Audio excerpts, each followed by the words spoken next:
जय श्री कृष्ण। आप सभी को वट सावित्री व्रत की ढेरों शुभकामनाएं। प्रिय भक्तों, आज के इस वीडियो में हम बात करेंगे कि वट सावित्री व्रत किस दिन किया जाएगा, क्योंकि इसकी डेट को लेकर बड़ा कन्फ्यूज़न है और बहुत सारे यूट्यूब चैनल्स जो हैं वो गलत तारीख बता रहे हैं, गलत डेट बता रहे हैं, जबकि पंचांग और ज्योतिष शास्त्र की गणना के अनुसार डेट कुछ और बनती है, तारीख कुछ और बनती है। तो सही दिन कौन सा है जिस दिन आपको वट सावित्री व्रत करना चाहिए? 26 मई या 27 मई? इस कन्फ्यूज़न को दूर करेंगे, साथ ही बताएंगे कि व्रत आपको कैसे करना चाहिए, पुराणों में इसकी क्या विधि लिखी है, शास्त्र क्या बताते हैं, इसके नियम क्या हैं, व्रत को करने का तरीका क्या है, पूजा कैसे करनी चाहिए, किसकी पूजा करनी चाहिए, क्या विधि है, क्या भोग लगाना चाहिए, क्या सामग्री की आवश्यकता होगी, इस व्रत को क्यों किया जाता है, इसका क्या महत्व है। ये संपूर्ण जानकारी वट सावित्री व्रत के बारे में आपको इस वीडियो के माध्यम से प्रदान की जाएगी।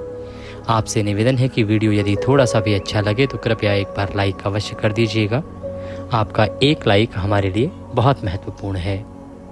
अपने व्रत की सफलता के लिए तथा अपने पति की दीर्घायु के लिए अपने सुहाग को अमर बनाए रखने के लिए कमेंट बॉक्स में अवश्य लिखिएगा जय माँ सावित्री। आप देख रहे हैं देवभूमि ज्योतिष संस्थान का प्रतिष्ठित यूट्यूब चैनल देवभूमि धार्मिक। हम यहाँ पर जो जानकारी देते हैं वह ज्योतिष शास्त्र और पंचांग पर आधारित होती है, पुराणों पर आधारित होती है। हम इधर उधर की बातें नहीं करते। किसी भी व्रत आदि के बारे में कौन सा मुहूर्त है, कब है, इसकी जानकारी पंचांग की गणना के अनुसार आपको बताते हैं, और कौन सा व्रत कैसे करना है, क्या विधि है, क्या नियम है, क्या कथा है, इसकी जानकारी पुराणों में जो वर्णित होती है वह बताते हैं, पुराणों में जो लिखा होता है वह बताते हैं।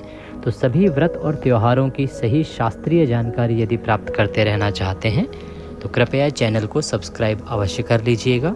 जब आप सब्सक्राइब करेंगे तो एक बेल का निशान बना हुआ आएगा, बेल आइकन बना हुआ आएगा, उसको अवश्य दबाइएगा, तभी आपको हमारे सभी वीडियोस मिलने आरंभ होंगे, अन्यथा वीडियोस आपसे छूटते जाएंगे। तो सब्सक्राइब कीजिएगा और बेल आइकन को प्रेस कीजिएगा। आइए प्रिय भक्तों, अब बात करते हैं आने वाले वट सावित्री व्रत की। प्रिय भक्तों, वट सावित्री व्रत अपने पति की दीर्घायु के लिए किया जाने वाला एक व्रत है, जो कि ज्येष्ठ मास की अमावस्या के दिन किया जाता है। जेठ की अमावस जिस दिन होती है उस दिन वट सावित्री व्रत किया जाता है। ऐसा माना जाता है कि जो कोई महिला इस दिन बरगद की अर्थात वट वृक्ष की पूजा करती है, इस व्रत को करती है, नियमों का पालन करती है, संकल्पित होकर व्रत को पूर्ण करती है, उसके पति की आयु लंबी होती है, वह दीर्घायु होता है और अकाल मृत्यु कभी उसके आसपास भी नहीं फटकती। इसीलिए यह वट सावित्री व्रत जो है किया जाता है। इसके आरंभ का कारण है सत्यवान सावित्री की कथा, जिसमें सत्यवान जंगल में था, तभी यमराज ने उसके प्राण हरण कर लिए। जब सावित्री जो उसकी पत्नी थी उसने यह देखा कि उसका पति अब जीवित नहीं है, तो वह यमराज से उसके प्राण वापस लेने के लिए अनुनय विनय करने लगी, उससे प्रार्थना करने लगी। यमराज जब नहीं पिघले, उसको समझाते हुए आगे बढ़े, तो वह यमराज के पीछे पीछे चल दी। यमराज आगे चलते रहे। उन्होंने उस सावित्री को पहले प्रेम से समझाया, ध्यान से समझाया, मार्ग दिखाया कि यह शास्त्रीय मार्ग है, यह धर्म का मार्ग है, ये कर्म का मार्ग है। वह नहीं मानी। उसे एक ही जिद थी कि उसे अपने पति के प्राण वापस चाहिए, उसे उसका पति जीवित चाहिए। यमराज ने फिर उसे डराने का प्रयास किया, धमकाने का प्रयास किया, वह फिर भी नहीं मानी। वह यमराज के आगे डटी रही कि जब तक आप मेरे पति के प्राण मुझे नहीं लौटाएंगे तब तक मैं यहाँ से नहीं जाऊँगी और आपका मार्ग नहीं छोड़ूंगी, अन्यथा मैं भी आपके साथ जाऊँगी।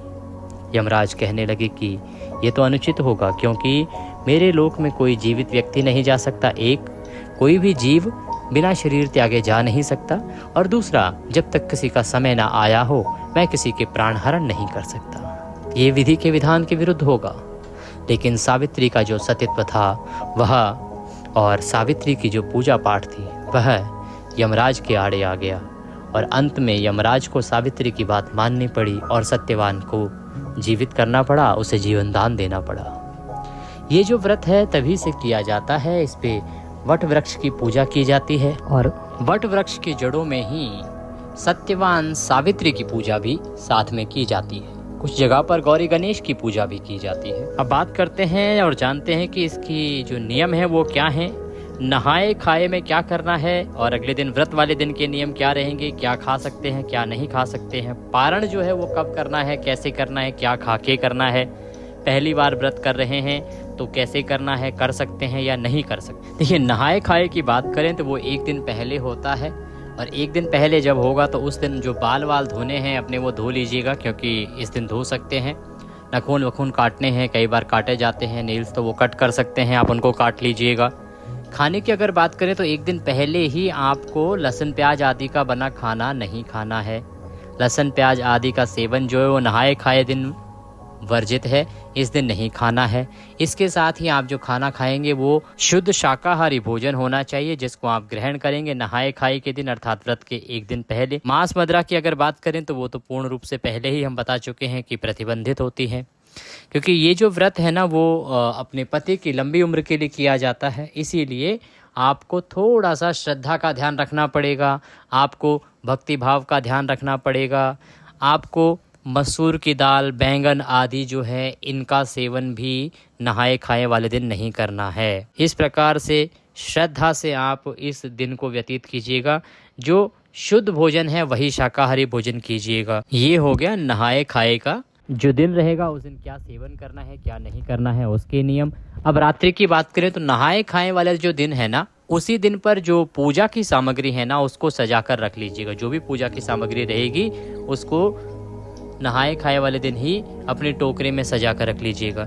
ऐपन जो होता है ना उसको आप अगले दिन ही बनाएं, क्योंकि ऐपन जो है वो ताज़ा बनाया जाता है, इसीलिए आपको ऐपन जो है वो अगले दिन बनाना है। बाकी सारा जो सामग्री है आपकी वह पहले से ही सजा के रख लेना है, एकत्र करके रख लेना है। जो है वो आप सुबह बनाइएगा ताज़ा और उसके बाद वह वट और सावित्री माता को लगाइएगा। और चने की आवश्यकता जो है होती है, इसीलिए चना आप याद से भिगो दीजिएगा। काले चने जो हैं वो याद से भिगो दीजिएगा। इनकी पूजा में बहुत ही विशेषता है, इस व्रत में उसका बहुत अधिक महत्व है, तो उसको भिगो के रख लीजिएगा।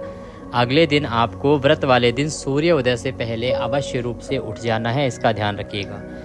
जितना जल्दी आप उठेंगे उतना आपके लिए उत्तम रहेगा। इसके दो कारण हैं। एक तो वट सावित्री का जो व्रत होता है, आप सभी जानते हैं कि ये जो व्रत है ना ये ग्रीष्म ऋतु में आता है और इस समय पर धूप बहुत अधिक होती है, प्रचंड होता है, सूर्य अपने प्रचंड रूप में होते हैं। इसीलिए जितना देर से उठेंगे उतना देर से पूजन के लिए जाएंगे, क्योंकि इसका जो पूजन है वो बाहर ही जाके होगा।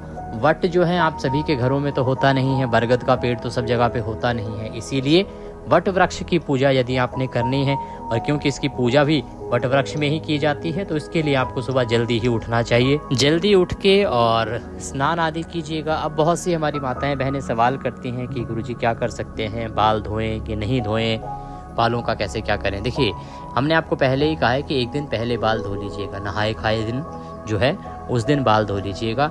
उस दिन जो वट सावित्री व्रत आप कर रहे हैं उस दिन जो है ना साबुन शैम्पू आदि का प्रयोग नहीं करना है बालों में। आप थोड़ा गीला करना चाहें कर सकते हैं, पर शैम्पू आदि से बालों को इस दिन नहीं धोया जाता है। ये एक सामाजिक परंपरा है, उसके आधार पर हम आपको जानकारी दे रहे हैं। और कुछ प्रांतों में पैरों में महावर आदि लगाई जाती है, तो आप भी पैरों में महावर वगैरह जो है वो लगा लीजिएगा। नहा धो के स्नान करके और अच्छे से महावर लगाइए। महावर लगाने के साथ अगर हम वस्त्रों की बात करें तो आप लाल रंग के या पीले रंग के वस्त्र अगर पहनते हैं, साड़ी पहनते हैं तो उत्तम है। आज के समय क्योंकि बदल गया है, सूट भी पहन सकते हैं, परंतु श्रृंगार का ध्यान रखिएगा। इसमें ना आपको श्रृंगारित रहना होता है। जैसे आपने करवा चौथ पर देखा होगा, करवा चौथ पर जैसे माताएं बहनें पूरी तरह से श्रृंगार करती हैं उत्तर भारत में, वैसे ही वट सावित्री व्रत पर भी जो महिलाएं करती हैं इस व्रत को, उनको श्रृंगार करना होता है। तो आपको अगर साड़ी के रंग की बात करें तो लाल या पीली रंग की जो साड़ी है उसका रंग उत्तम बताया जाता है।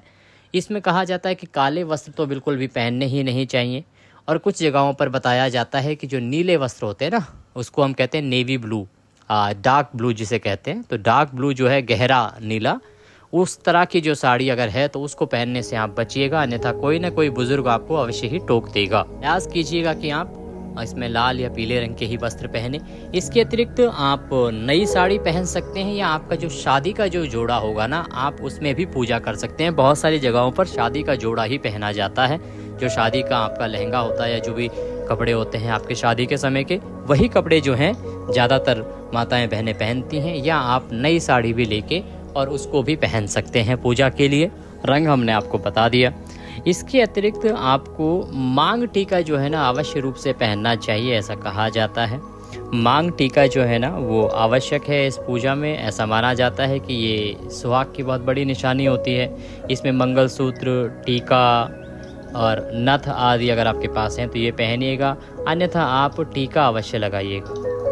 और अगर आपके पास जो शादी की चुनरी आदि होती है, कई बार राजस्थान में और हरियाणा में कुछ जगह पीलिया चलता है, तो वह पीलिया है तो पीलिया ऊपर से ओढ़ लीजिएगा।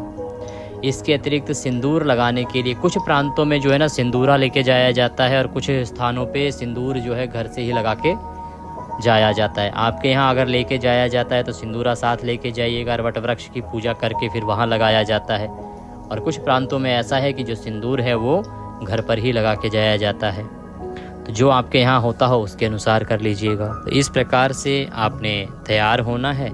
तैयार होने के बाद अब सारा सामग्री जो है ना आपकी, वह सारी सामग्री आपको ले लेनी है। इसको एकत्र कीजिएगा, या तो 2 टोकरियों में डाल लीजिएगा या एक बड़े बैग में सारा लेके चलिएगा। अब पूजा की अगर बात करें तो देखिए 2 स्थानों पर पूजा की जा सकती है। आपके यहाँ अगर वट वृक्ष है तो वट वृक्ष पे जाके आप पूजन करेंगे। हमारे बहुत से दर्शक ऐसे हैं जो टाउनशिप्स में रहते हैं। आजकल शहरों में बहुत ही जो है जगहें ऐसी हैं जहाँ पर वट वृक्ष मिलता नहीं है, शहरीकरण सभी जगह हो गया है।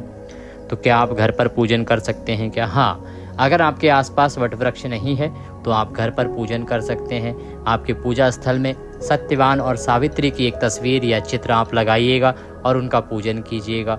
अगर आपके यहाँ गौरी गणेश का पूजन होता है तो उनकी चित्र या तस्वीर रखिएगा और उस पर आप वट सावित्री व्रत की पूजा करेंगे। पूजा की विधि हम आगे आपको बताएंगे। परंतु अगर आपके यहाँ वट वृक्ष नहीं है तो ये सही है कि आप अपने घर पर भी इसका पूजन कर सकते हैं।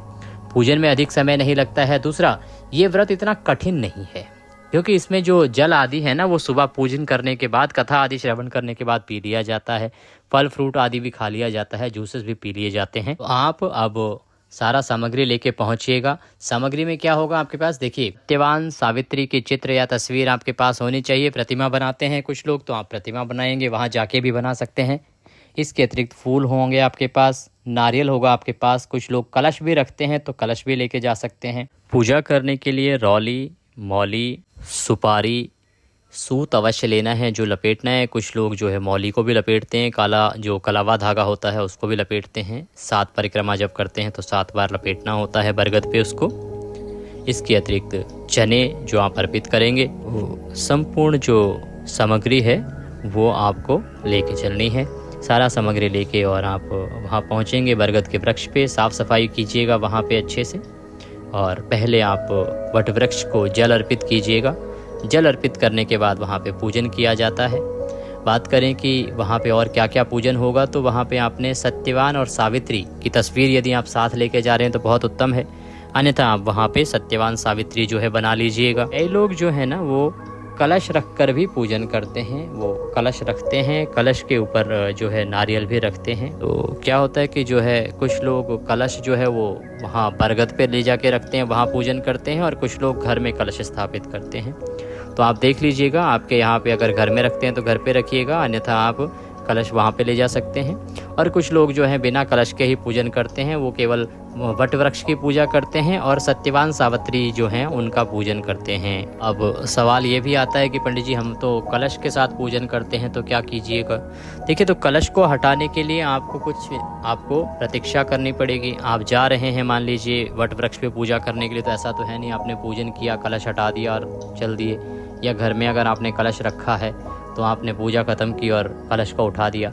कलश को सायंकाल को सूर्यास्त से पहले उठाना होता है, तो ये आप ध्यान रखिएगा। और अगर वट वृक्ष पे पूजन कर रहे हैं, वहाँ पे कलश आप स्थापित कर रहे हैं, तो आपको जो कलश है ना वो आपको कम से कम 1-1.5 घंटे आपको प्रतीक्षा करनी होगी। उसके बाद ही कलश को वहाँ से आपको उठाना चाहिएगा। ये आपको करना चाहिए कि आप इस प्रकार से पूजन कीजिएगा। पूजन करने के बाद आप परिक्रमा करेंगे और 7 बार जो है ना कच्चा सूत लपेटेंगे। कच्चा सूत जो लपेटा जाता है वट वृक्ष को, कच्चा सूत लपेटिएगा, परिक्रमा कीजिएगा। उसके बाद दक्षिणा अर्पित कीजिएगा। इसमें सत्यवान सावित्री जो हैं उनको सावित्री माता को श्रृंगार की वस्तुएं जो हैं अर्पित की जाती हैं। ये उनको अर्पित कीजिएगा। श्रृंगार में प्रमुख रूप से चूड़ियाँ होनी चाहिए, बिंदी होनी चाहिए, सिंदूर होना चाहिए। ये सभी जो श्रृंगार की वस्तुएं हैं इनमें ये तो प्रमुख रूप से होनी चाहिए। बाकी आप जो है काजल आदि रख सकते हैं। जो भी सामग्री आपके पास बन पाए वो आप सावित्री माता को अर्पित कीजिएगा। उनको पहले जल अर्पित कीजिएगा, उसके बाद तिलक लगाइएगा, फूलों की माला पहनाइएगा, पुष्प अर्पित कीजिएगा और भीगे चने जो होते हैं वो भी आप माता को अर्पित करेंगे। भीगे चने के बाद आप श्रृंगार की सामग्री अर्पित करेंगे, दक्षिणा अर्पित करेंगे, दिया जलाएंगे। इस प्रकार से आपने सत्यवान सावित्री की पूजा करनी है, बरगद की वट वृक्ष की पूजा करनी है। परिक्रमा करते हुए जो कच्चा सूत है उससे 7 बार लपेटना है। हाथ जोड़ के सावित्री माता से और वट वृक्ष से प्रार्थना करनी है कि वो आपके सुहाग की आयु लंबी करें, आपका जो सुहाग है वो सदा सुरक्षित रहे और सदा स्वस्थ रहे। इस प्रकार से प्रार्थना करनी है और वहाँ पर बैठकर आपने कथा सुननी है या कथा कहनी है।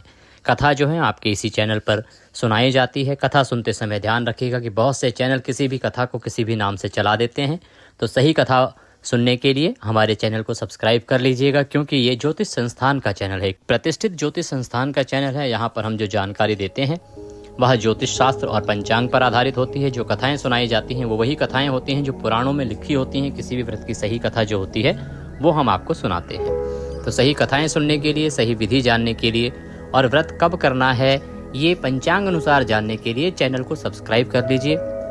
सब्सक्राइब करने के साथ ही जो बेल आइकन का निशान, जैसे आप सब्सक्राइब करेंगे तो एक बेल का निशान बना हुआ आएगा, उसको अवश्य दबाइएगा, तभी आपको हमारे सारे वीडियोस मिलेंगे, अन्यथा वीडियोस आपसे छूटते चले जाएंगे। तो सब्सक्राइब करें और बेल आइकन को अवश्य ही प्रेस करें। और यदि आपने अभी तक इस वीडियो को लाइक नहीं किया है तो कृपया एक बार लाइक अवश्य कर दीजिएगा, क्योंकि आपका एक लाइक हमारे मनोबल के लिए, हमारे प्रोत्साहन के लिए बड़ा आवश्यक होता है। अपने पति की दीर्घायु के लिए और अच्छे स्वास्थ्य की कामना के लिए कमेंट बॉक्स में अवश्य लिखिएगा जय माँ सावित्री। तो कथा सुनिएगा। कथा सुन के जो दीपक जलाया है उससे आरती उतारिएगा और आरती उतार के जो भीगे हुए चने हैं ना वो आप भोग के रूप में अर्पित कीजिएगा। इसके बाद आप प्रणाम करके और वहाँ से प्रस्थान करेंगे। जो लोग कलश स्थापित कर रहे हैं वो ध्यान रखिएगा कि थोड़ी देर वहाँ पर प्रतीक्षा करेंगे और उसके बाद ही कलश को लेके और वहाँ से आप प्रस्थान करेंगे। अब वहाँ से आने के बाद जो है ना, दान पुण्य की बड़ी महिमा है साहब। वहाँ से आने के बाद आपने कुछ दान करने होते हैं, इसका आप ध्यान रखिएगा। जो लोग घर पर पूजन कर रहे हैं उनको बताएं कि आप घर पर सत्यवान सावित्री की तस्वीर को रखिएगा और जिस विधि से अभी हमने यहाँ पूजा विधि बताई है उस विधि से आप पूजन कर लीजिएगा। बाकी विस्तृत पूजा विधि के लिए हम वीडियो बनाएंगे, क्योंकि अभी वट सावित्री व्रत को थोड़ा सा समय है और इसकी विस्तृत पूजा विधि जिसमें हम एक एक चीज़ बताएंगे कि कैसे कैसे कब क्या अर्पित करना है, क्या अर्पित नहीं करना है और किस वस्तु को अर्पित करने से क्या फल मिलता है, वो वीडियो भी हम आपको प्रदान करेंगे। पूरी डिटेल जानकारी होगी पूजा विधि की उसमें। अब आप जब घर आएंगे तो घर आने के बाद आपको दान करना होता है। दान दक्षिणा जो है ना वो ब्राह्मण को की जाती है, जो है ब्राह्मण को दान दीजिएगा। दान जो है एक आवश्यक प्रक्रिया है जो आपको इस दिन अवश्य रूप से करनी चाहिए। अब वहाँ पे जो आपने जो सुहाग की वस्तुएं अर्पित करी है ना, वहाँ पे माता को, सत्यवान सावित्री को जो श्रृंगार की वस्तुएं अर्पित करी हैं उनमें से थोड़ी वस्तुएं आप वहाँ छोड़ सकते हैं। अगर कोई पंडित जी आदि हैं तो वो वहाँ से ले लेंगे। बाकी वस्तुएं, कुछ वस्तुएं जो हैं अपने पास लानी होती हैं और कुछ जो है उसमें से ब्राह्मण को, पंडितानी जी को दान देनी होती हैं, पंडितानी जी को देनी है। सिंदूर जो है वो आवश्यक प्रक्रिया होती है, आवश्यक वस्तु होती है। सिंदूर आपको अवश्य लेके जाना है। सिंदूरा जो है वो आपके पास होना चाहिए, नहीं है तो नया ले लीजिएगा। और परिक्रमा की अगर बात करें, फेरी की अगर बात करें तो 11, 21, 51 भी की जा सकती हैं, इसका ध्यान रखिएगा। जो श्रृंगार की वस्तुएं हैं कैसे डिवाइड करनी है, कैसे बांटनी है, हमने आपको इसके बारे में बताया है। अब बात आती है कि जो गर्भवती माताएं बहनें हैं, हमारी जो स्त्रियां गर्भवती हैं वो क्या कर सकती हैं। देखिए, जो गर्भवती महिलाएं हैं वो पूजा पाठ करेंगी लेकिन फेरी नहीं लगाएंगी, इसका ध्यान रखिएगा। पूजा पाठ के बाद खाने में जो है किसी प्रकार की मनाही इसमें अधिक होती नहीं है, क्योंकि बहुत कठोर व्रत ये होता नहीं है। तो आप पूजा पाठ के बाद जल ग्रहण कर सकते हैं, चाय आदि पी सकते हैं, जूस फल आदि खा सकते हैं, तो आप खा लीजिएगा, परंतु आपको परिक्रमा नहीं करनी है। यदि हम बात करें मासिक धर्म वाली महिलाओं की, तो जिनको भी मासिक धर्म हो वे घर पर श्रृंगार करें। पूजा पाठ आप नहीं करेंगी, व्रत आप कर सकती हैं, लेकिन ध्यान रखिएगा कि पूजा पाठ में आपको सम्मिलित नहीं होना है। पूजा की सामग्री है, पूजा की जो वस्तुएं हैं वो आप किसी से चढ़वा दीजिएगा। जो भी पारिवारिक महिला हो, मिलने वाली हो, वो जो है आपके स्थान पर सावित्री माता को और वट वृक्ष को जो है पूजा की सामग्री अर्पित कर देंगी, आपका पूजन हो जाएगा। और पंडित जी को भी आप अपने जो पति हैं, आपके हस्बैंड हैं, उनके माध्यम से भेज सकती हैं, वो दे आएंगे। परंतु आपने पूजा की सामग्री को हाथ नहीं लगाना है और पूजा भी स्वयं नहीं करनी है। कुछ प्रांतों में ऐसा होता है कि जब आप घर आते हैं तो अपने पति की पूजा भी की जाती है। अगर आपके यहाँ होता है तो आप पति के चरण छू के आशीर्वाद लीजिएगा, उनको कलावा बांध दीजिएगा, ये रक्षा सूत्र के रूप में होता है, और उनको पंखा झाल दीजिएगा। पंखा चलाया जाता है, उनको पंखा झाला जाता है, तो जो पंखा है वो झाल दीजिएगा और उनसे भी आशीर्वाद लीजिएगा। ये देखिए मान्यताओं पर आधारित है। आजकल जो समय है वो बराबर का चल रहा है, तो बहुत सारी जो हैं ऐसे नहीं भी करती हैं, परंतु यदि आप कर सकती हैं तो ये उत्तम रहेगा। और जो पंखा झेलने की बात है, तो पंखे कई लोगों के यहाँ दो जो है चढ़ाए जाते हैं। एक वहाँ दान कर दिया जाता है पंडित जी को, और एक जो है वो घर आके और पति को झेल दिया जाता है। और कुछ लोगों के यहाँ केवल एक ही पंखा जो है अर्पित किया जाता है, तो वो आप लाके और अपने पति देव को झेल दीजिएगा। यदि आपके पति जो हैं वो घर पे हैं, जब आप पूजा करके आई हैं, तो उनको पंखा झेल दीजिए और उनको ये जो प्रक्रिया हमने बताई है इसको करके उसके बाद जल ग्रहण कर सकते हैं, और आदि भी खा सकते हैं, फलहार कर सकते हैं, और मीठा आदि भी खा सकते हैं, जैसे आपके यहाँ पे होता है। क्योंकि कुछ के यहाँ पे मीठा आहार, मीठा भोजन खाया जाता है, और कुछ लोग जो है फल आहार करते हैं। तो ये कार्य आप पूजा करके घर की जो प्रक्रिया है, पतिदेव से आशीर्वाद लेने की जो प्रक्रिया है, उसको करने के बाद पंखा झलने के बाद आप खा सकते हैं और पी सकते हैं। जिनके पति जो है उस समय घर पे नहीं होते हैं, वो प्रतीक्षा करती हैं, जैसे ही वो आते हैं शाम को या जब भी, तब वो पंखा आदि झल के और उनसे आशीर्वाद लेने के बाद ही अपना व्रत जो है वो खोलती हैं, तो फल आहार आदि करती हैं। अब बात करें कि इसमें पारण की बात करें, तो इसमें पारण जैसा कुछ होता नहीं है। पारण जो है ना, इस व्रत में बताया नहीं गया है, पारण की कोई नियम इसमें है नहीं। इसका जो व्रत है ये खोल लिया जाता है, और जैसे ही पूजा की विधि बताई हमने, पूजा करने के बाद और घर की प्रक्रिया करने के बाद आप इसको व्रत को खोल लेते हैं। कुछ लोग तो जो है दाल चावल आदि भी खा लेते हैं इसी दिन, और कुछ लोग मीठा भोजन करते हैं। जो लोग मीठा भोजन करते हैं वो अन्न जो है या नमक आदि जो है वो अगले दिन ग्रहण करते हैं। ध्यान दीजिए, कुछ लोग ऐसे भी हैं जो इसको निर्जला करते हैं। जो माताएं बहनें निर्जला व्रत करती हैं उनके लिए बहुत कठिन हो जाता है, कठोर व्रत हो जाता है। तो आप जो है व्रत को अगले ही दिन खोलती हैं। जो लोग निर्जला व्रत रखती हैं वो अगले दिन व्रत को खोलती हैं। तो आप सुबह 8 बजे तक, सूर्य उदय से और 8 बजे के बीच में आप इस व्रत को खोल सकती हैं, उत्तम रहेगा। फल आहार जो लोग कर रहे हैं वो भी व्रत को अगले ही दिन खोलते हैं, तो आप भी अगले दिन व्रत को 8 बजे तक खोल लीजिएगा। सुबह 5:30 से 8 बजे का समय जो है उत्तम रहेगा। में जो आप टूथपेस्ट यूज करेंगे, ब्रश आदि करते हैं, उसका ध्यान रखिएगा। व्रत वाला एक ना मंजन आता है, वो आप मंगवा लीजिएगा, संभव है तो वो आपको सदा काम आएगा। व्रत वाला मंजन ही आपको प्रयोग करना चाहिए। अगर ना मिले तो कमेंट बॉक्स में लिख के पूछ लीजिएगा, हम आपको यहाँ से उसकी जानकारी प्रदान करा देंगे। परंतु ये जो आप टूथपेस्ट करते हैं या फिर जो मंजन करते हैं, इसमें या तो केमिकल होता है या फिर उसमें नमक होता है, तो इससे निश्चित रूप से व्रत जो है वो खंडित होते हैं। तो कोई भी व्रत यदि आप करें तो हमारी सलाह यही रहेगी कि आप व्रत वाला मंजन ही प्रयोग लाएं। बात आती है कि वट सावित्री का व्रत करना कब है। कि वट सावित्री जो व्रत है ये किया जाता है ज्येष्ठ मास की अमावस्या पर, और ज्येष्ठ मास की अमावस्या को लेके इस बार बड़ा भ्रम की स्थिति है। और मैं बताता हूँ कि दावे के साथ कहता हूँ कि ज्यादातर यूट्यूब वाले जो हैं गलत बता रहे हैं। सभी व्रत कह रहे हैं 26 तारीख को, 26 तारीख को। मेरे सामने पंचांग है, पंचांग में जो वट सावित्री व्रत और पूजन है वो लिखा है 27 तारीख को। कारण ये है कि 27 को ही अमावस्या सूर्य के मुख से है। 26 को तो अमावस्या आ रही है दोपहर को 12:11 पर, और वट सावित्री व्रत पूजन आदि सुबह सुबह किया जाता है। अमावस्या है ही नहीं, सूर्य के मुख से तो छोड़िए, अमावस्या आ ही दोपहर बाद रही है। तो किस आधार पर इस दिन किया जा सकता है? पितृ कार्य जो हैं, पितृ कार्य अमावस्या के जो कही गई है वो 26 को कही गई है, और देव पूजनी या ये कहें कि दान आदि का जो अमावस्या है वो 27 को कही गई है, क्योंकि 27 को ही अमावस्या सूर्य के मुख से है, या ये कहें कि अमावस्या में सूर्य उदय हो रहा है। इसीलिए आपको वट सावित्री व्रत जो है पंचांग के अनुसार 27 मई को करना चाहिए। राजधानी पंचांगम मेरे सामने है और उसमें सीधा सीधा लिखा भी है। इसमें अगर मैं गणना ना भी करूं अपने आप से तो भी वट सावित्री व्रत जो है वो 27 को ही लगाया गया है, और उसका कारण यही है कि 27 को ही सूर्य के मुख से अमावस्या है, अमावस्या में सूर्य उदय हो रहा है। 26 को दोपहर बाद आएगी अमावस्या। और वट सावित्री व्रत जो पूजन है ये एक दैवीय पूजन है। दूसरा, ये जो पूजन है सुबह के समय किया जाता है, तो मैं आपको सलाह दूंगा कि वट सावित्री व्रत आप 27 को करें तो उत्तम रहेगा। जानकारी थोड़ी भी अच्छी लगी हो तो कृपया उसे लाइक अवश्य कीजिएगा। बहुत महत्वपूर्ण जानकारी है, बहुत लोग भ्रम पैदा कर रहे हैं, तो उस भ्रम से बचाने के लिए अधिक से अधिक लोगों तक इस वीडियो को पहुंचाइए, कृपया पहुंचाइए, जिससे कि अधिक से अधिक लोग गलत समय पर व्रत करने से बचें और पाप से बचें। चैनल पर नए हैं तो सब्सक्राइब करते जाइएगा। आज की वीडियो में इतना ही, अगली वीडियो में फिर मिलेंगे। हरे कृष्ण।